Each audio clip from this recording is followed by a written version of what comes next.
Donc nous allons voir comment réaliser des supériorités numériques et des jeux réduits.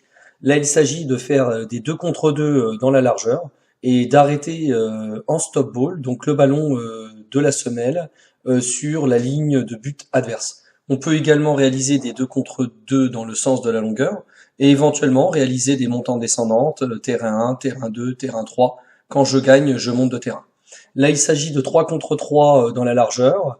Et on peut également remplacer le stop ball par des mini-buts ou plusieurs mini-buts. Là, il s'agit d'un 2 contre 2 avec 2 mini-buts à défendre et 2 mini-buts à attaquer. Et les joueurs sont répartis en 2-2 sur quart de terrain pour se répartir dans la largeur et travailler une organisation collective en 4-0.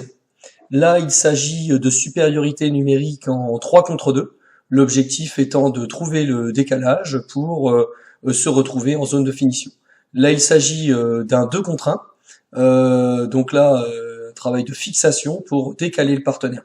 Donc là, c'est toujours un 2 contre 1, mais avec un joueur dos au but, en pivot, et la position de départ est différente. Il y a d'autres variantes possibles en 2 contre 1. Par exemple, exercice côté gauche, un 2 contre 1 dans une zone axiale délimitée, donc un petit peu plus compliqué, étant donné qu'il faut plus de justesse au niveau de la passe pour pouvoir enchaîner.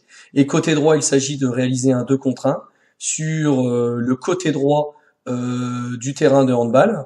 Donc de la même façon, il s'agit de bien fixer le défenseur pour décaler ou alors aller seul pour se retrouver en situation de frappe. Voilà, à bientôt.